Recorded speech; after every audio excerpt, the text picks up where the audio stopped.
देखिए, बहुत खूबसूरत सांझ है। दाती महाराज विराजे हैं, खर्रा साहब का, रेवंत राम जी का भाषण हुआ, तो मैं ज्यादा खुशखबरी देने के लिए खड़ा हुआ हूं कि ज्यादा लंबा भाषण नहीं दूंगा। कई ये भी सोच रहे होंगे खुशखबरी क्या, हीरो होंडा देगा क्या?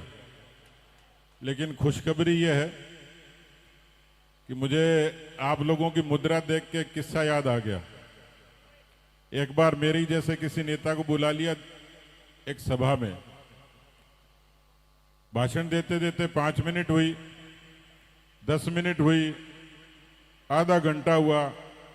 जब 1 घंटा हुआ तो पीछे एक आदमी लठ लेके खड़ा हो गया। तो जो भाषण दे रहे थे उनका कलेजा धड़का, इतनी देर तो सब ठीक चल रहा था, 1947 से चल रहे थे। भाषण देते देते जब कलेजा धड़का तो उस लठवाड़े से पूछा, भाई बात क्या है? उसने नेता को कहा कि तू तेरा भाषण दिए जा, मैं तो उसको ढूंढ रहा हूं जिसने तुझे बुलाया है। मेरे को तो अध्यक्ष जी ने बुलाया, कहां गए वो अध्यक्ष जी? अच्छा, वो भी गायब हो गए डर के मारे। तो मैं लंबी बात नहीं करूंगा, लेकिन आज बड़ा आनंद हुआ तेलंगाना की इस धरती पर, भाग्यनगर में।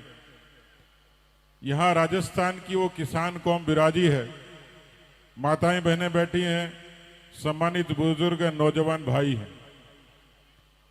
सुदूर राजस्थान से आकर तेलंगाना की इस दक्षिण की धरती पर जो अपने परिश्रम के पसीने से हम सब लोग आपका अभिनंदन करने के लिए आए हैं कि आपके परिश्रम के पसीने से और पूंजी से भगवान महादेव की आस्था की ईंट लगी है और बरसों की तपस्या सफल होकर आज वो भगवान के भव्य मंदिर के रूप में विराजित हुई है।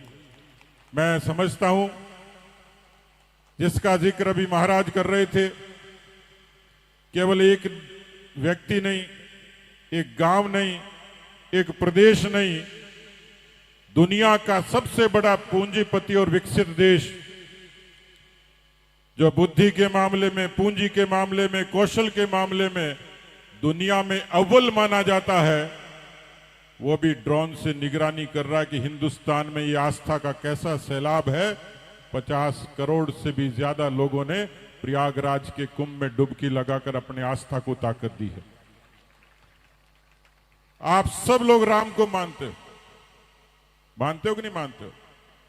कितना आनंद हुआ होगा जब जय श्री राम बोल ही रहे हो तो बोलो जोर से, बोलिए जय श्री राम, जय जय श्री राम। कितना आनंद हुआ होगा जब दुनिया की निगाह थी, 500 सालों का संघर्ष था, लाखों लोगों का बलिदान था। दुनिया कहती थी कि हिंदुस्तान कट जाएगा, बंट जाएगा, हिंदुस्तान की ग्रह शांति भंग हो जाएगी। लेकिन भगवान राम के उस पवित्र पावन स्थान पर भव्य राम मंदिर का निर्माण हुआ और पूरी दुनिया ने उस आस्था की ताकत को देखा। आप लोग तिरंगे को मानते हो कि नहीं मानते हो? कितने लोग मानते हैं तिरंगे को? माताएं बहनें बोलिए भारत माता की। ये तिरंगे की ताकत है।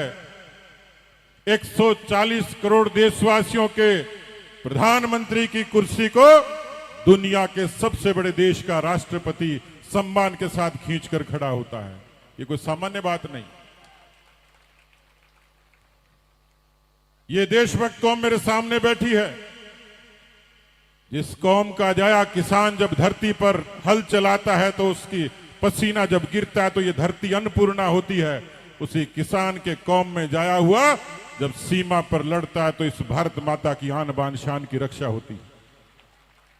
इसलिए उस तिरंगे के आन बान शान की रक्षा करने वाली ये कौम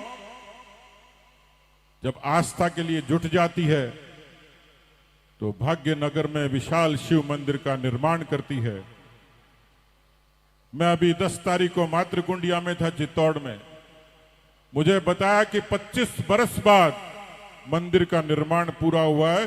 10 लाख लोगों ने उस अद्भुत दृश्य के दर्शन किए। किसी के लिए चमत्कार होगा, किसी के लिए कर्मकांड होगा, किसी के लिए पाखंड होगा, लेकिन मित्रों, एक सभ्य समाज की पहचान आस्था होती है। ये देश धर्म से भी चलेगा, इतिहास से भी चलेगा, संस्कृति से भी चलेगा, विरासत से भी चलेगा, और इसलिए हम सबका गर्व होना चाहिए। मुझे याद आता 1980 के दशक का वो किस्सा, जब एक अंतरिक्ष यात्री अंतरिक्ष में गए। कल्पना करिए, अंतरिक्ष में कोई अंतरिक्ष यात्री जिसकी जिंदगी का अता पता नहीं हो। उस समय की प्रधानमंत्री ने पूछा, राकेश शर्मा जी, दुनिया कैसी दिखती है? उस अंतरिक्ष यात्री का जवाब था, सारे जहां से अच्छा हिंदुस्तान हमारा, हिंदुस्तान की धरती इसी धर्म, कर्म, आस्था और देशभक्ति के साथ आगे बढ़ती है। मैं आप सब लोगों के परिश्रम को सलाम करता हूं, अभिनंदन करता हूं। देखता हूं सुदूर मारवाड़ का आदमी अपनी मारवाड़ की संस्कृति को अपनी कर्म भूमि पर भी जिंदा रखता है और अपनी जन्मभूमि पर जाकर जात जड़ूले से लेकर तमाम संस्कारों का निर्वहन करता है। इसलिए आप सब लोग धन्य हैं। राजस्थान की धरती वो धरती है जिसके बारे में कहते हैं कि जीवन उत्सव है, और आपने भाग्यनगर में भी अपने कर्म से इस धरती को भी उत्सव के रूप में तब्दील कर दिया। हम सब सौभाग्यशाली हैं, इतने सारे अतिथि आपके बीच में आए, एक निमंत्रण पर आए। लेकिन मैं जाट समाज ट्रस्ट को इस बात के लिए साधुवाद दूंगा, अध्यक्ष जी के इनकी पूरी टीम को। 17 तारीख से 21 तारीख तक का अद्भुत आयोजन, ये बिना प्रबंधन के, बिना रणनीति के और बिना तैयारी के नहीं हो सकता। इसलिए मैं चाहूंगा कि एक बार इतनी जोरदार ताली बजाओ कि अगली बार इससे भी ज्यादा बेहतर हो।